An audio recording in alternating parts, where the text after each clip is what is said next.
Hello, everyone. Welcome back to Know Your Future. Today, we are going to talk about planets, movement of planets, rather. This is the fourth lecture in the series. Just a brief recap of what we learned. And all this, remind you, it's all according to Vedic astrology, which means moon-based sign and predictions. First lecture, we saw how we divide each Patrika into 12 houses. Okay.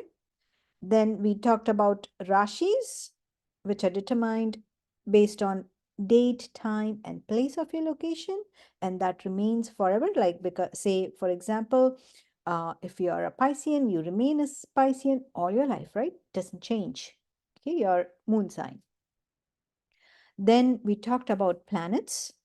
Again, the planets are decided based on the date, time, and location at what that point in time, which planet was where in the sky, and it determines which house it belongs to, and that remains constant. But see, let's say if we want to predict the future, right? You also need to know what is the current position of the planet, because we all know planets are not stationary. They keep on rotating, right? So they keep on traversing from one house to another, one house to another, right?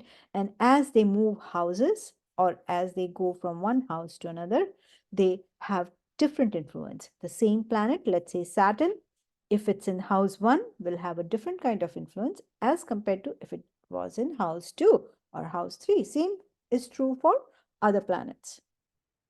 Today, we're going to talk about how much long does a planet takes to make one complete circle in your Rashi, or rather, in geometrical terms, complete one rotation in your chart.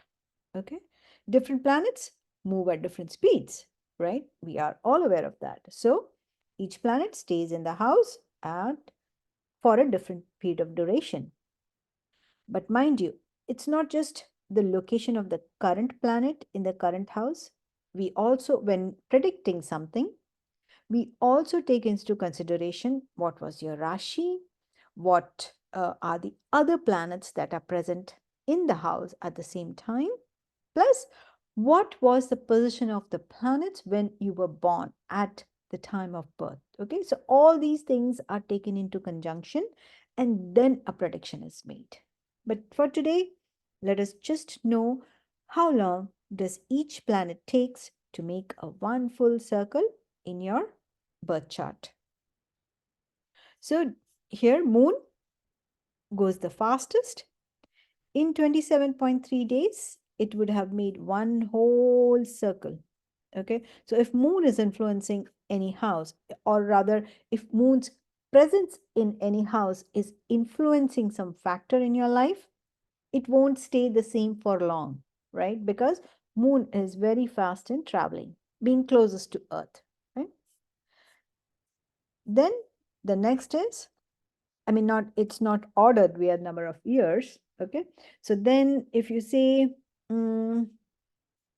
everything is, oh, Mercury, then it's 88 days.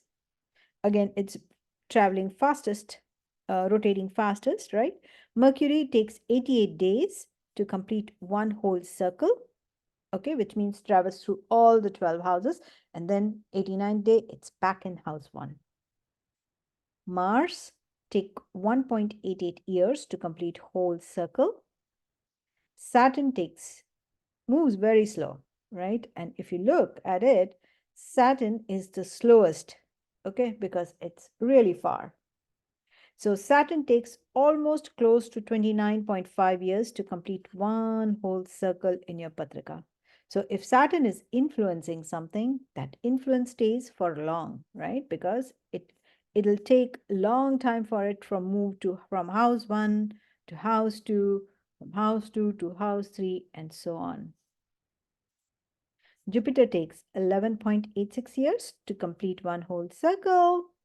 Rahu and Ketu, the imaginary planets, take 18.6 years to complete one circle. Mercury, as we noticed, 88 days. Then Venus, 224.7 days to complete whole circle, and Sun 365 days, or rather a year to complete. Again, next lecture, which gets really complicated and more interesting, we will talk about Dasha, Bhukti, and Antara. It's three planetary or three different or same planets combined together. How do we have influence? How do we predict something or know what is going on in our life, right? So currently, if good things are happening, what planets are influencing it? Bad things are happening, which planets are influencing it? So next, we go about talking of Dasha, Bhukti, and Antara in the next video. So stay tuned and feel free to like and subscribe to my channel. Thank you for your time. All right, see you all again next lecture and more explanation about know your own future. All right, take care. Bye.